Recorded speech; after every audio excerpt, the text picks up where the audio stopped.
Hello everybody, and thanks for coming to the channel. If you're a newcomer, I say a special thank you for you taking the time today. And for returning subscribers and viewers, you're always welcome, as you know. So today is going to be basically me sharing with you a Grail that I've been looking for literally decades. And that's no exaggeration. And I'm going to share it with you next, here at our Safe and Sound Texas audio excursion.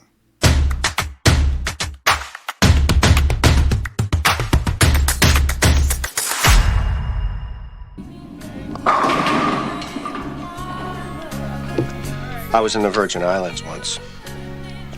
I met a girl. We ate lobster, drank pina coladas. At sunset, we made love like sea otters. That was a pretty good day. So recently I had a pretty good day. It might not have been out on the beach like Bill Murray experienced, but it was quite a day because I was contacted by a good friend who happened to run across an album. And this is one that escaped me when it was released in the early 80s, an audiophile record. I don't know how or why I didn't get it, because I followed Mobile Fidelity at the time pretty closely and had bought some of the other series of this at the time. And I kept looking and really just eventually gave up on it until he came upon one that was in the kind of condition I really would demand. What is it?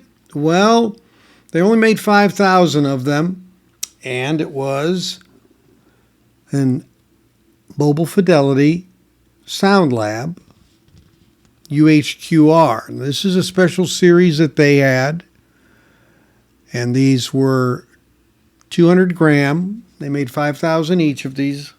And which title was it? Well, here you go. Sgt. Pepper's Lonely Hearts Club Band. There you go. And it came with the usual certificate of authenticity, which is right here, very small document. Tells you what number it is. This one's what, 4690 of 5,000. They have a full technical spec manual that comes with it as well. The actual record is housed in a very secure jacket. And see on the back there, that's the way it's presented.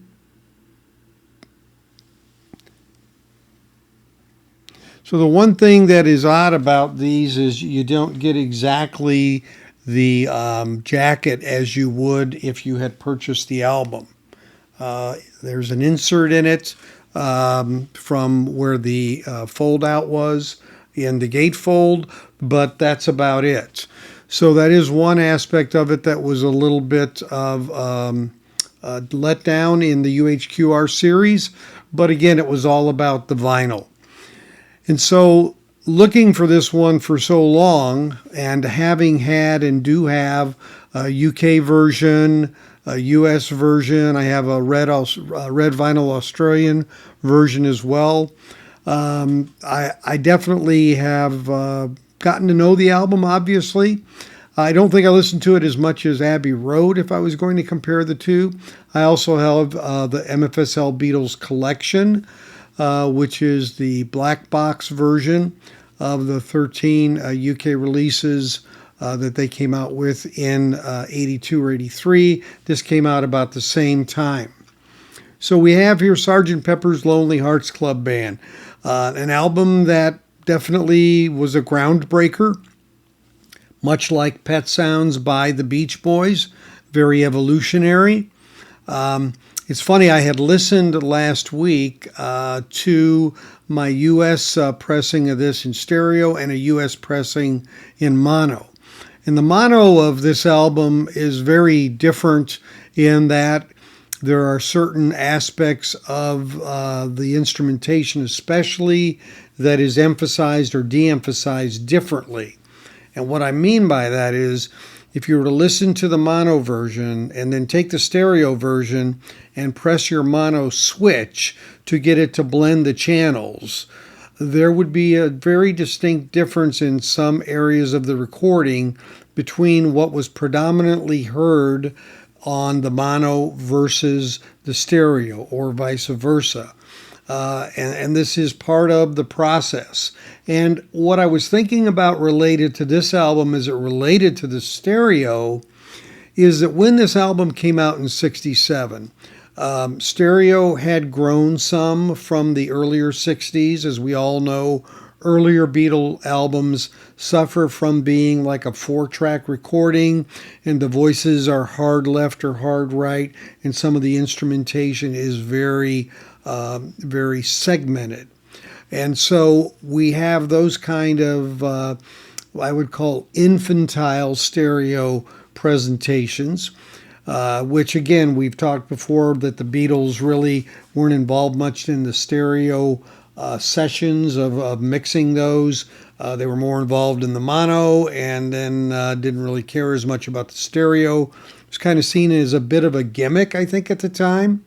I think there were even people who at that time wondered if stereo would last, much like we had the same kind of thing when quad came out. Would it last? Well, it didn't, obviously, but stereo hung around. But there was a certain, I don't really care about it that much attitude by a lot of artists, the Beatles being one of the most predominant. But as we now get into '66, '67, the maturity of stereo, being able to record more tracks, separate things more cleanly, things got a little more convenient, and they also got a little more experimental.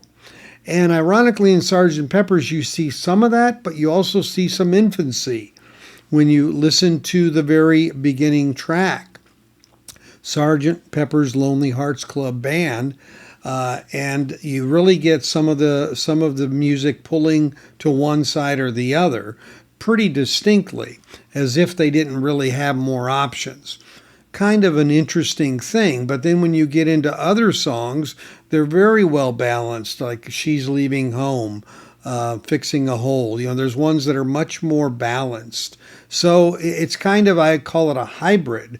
It's kind of, as the evolution of stereo was happening, I think they were starting to get it, I'll say, and starting to mature it, but yet had some areas of the recordings where they were still a little bit less mature than what the 8 and 16 track capabilities were starting to provide them with the technology at the time. So, how does this UHQR sound? Well, it was an expensive record. I'll get into telling you how much it was, but and it was definitely one that I expected to be very quiet, and it certainly is dead quiet, which is really a nice revelation. Not that the UK version was noisy, but it was obviously noisier than this. The US even noisier than the UK. So we have that going into the beginning of the record, which it kind of fades in a little bit at the beginning to the instrumentation and the kind of crowd sounds that you start to hear a little in the background.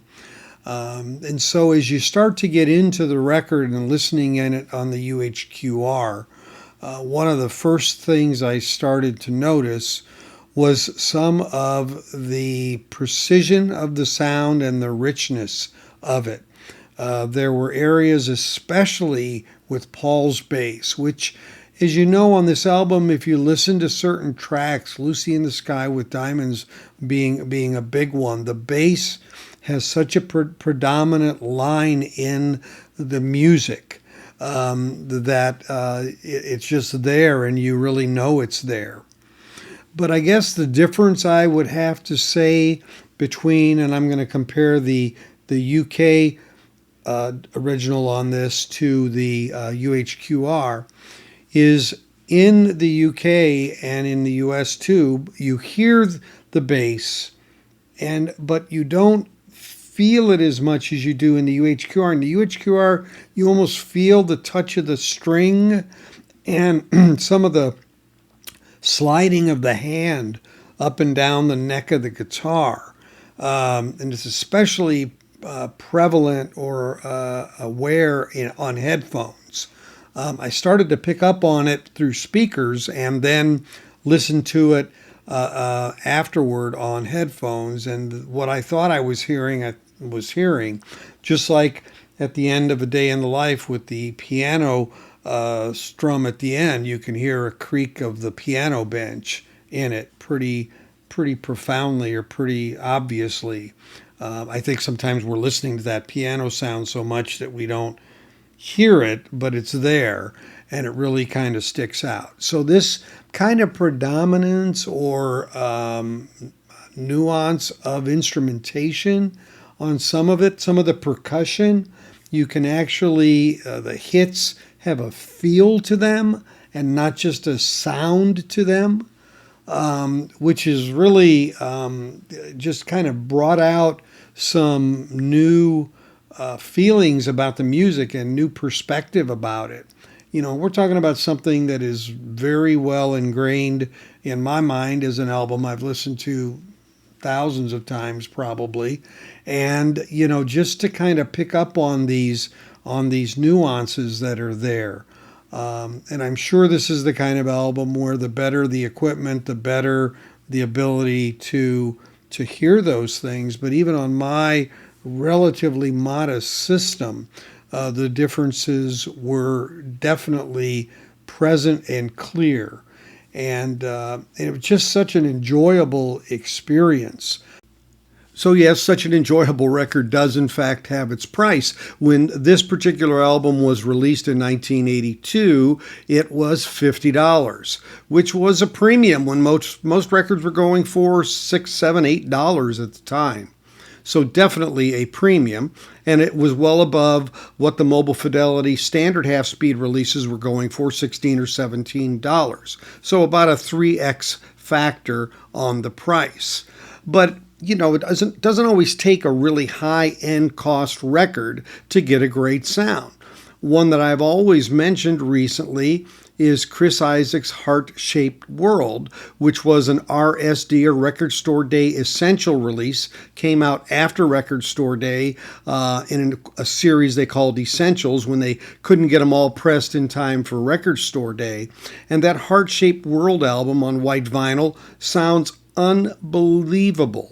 The song Wicked Game, which is the most well-known Chris Isaak song, I would imagine, is just unbelievably great in terms of sonics and the way it jumps out at you. It's just, you would never guess it was just a standard release album. I can't imagine it sounded any better than it does, but maybe if they gave it a high-end treatment, it would. But again, it isn't always that you have to pay the top end. But again, you know, this is one of those half speeds with a thicker vinyl over 200 grams and having all those attributes.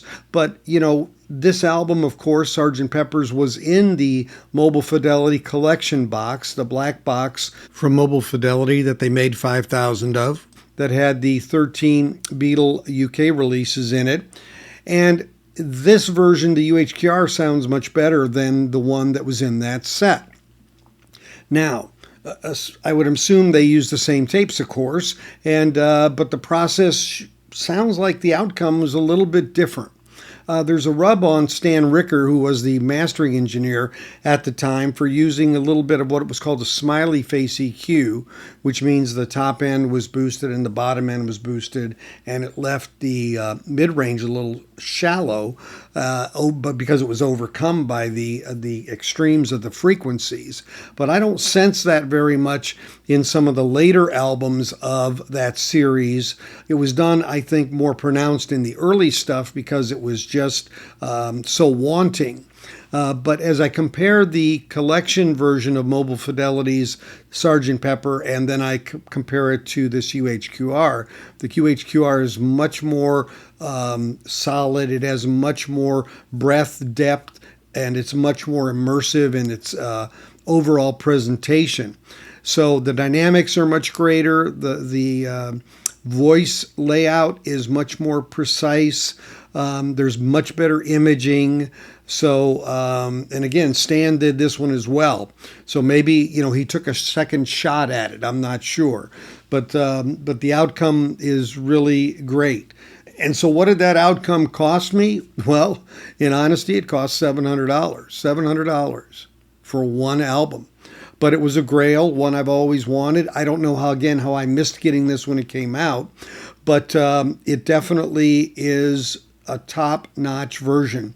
I haven't heard the Nimbus version, which I guess was the one in the UK that was associated with a magazine with very limited edition releases of Beatle records.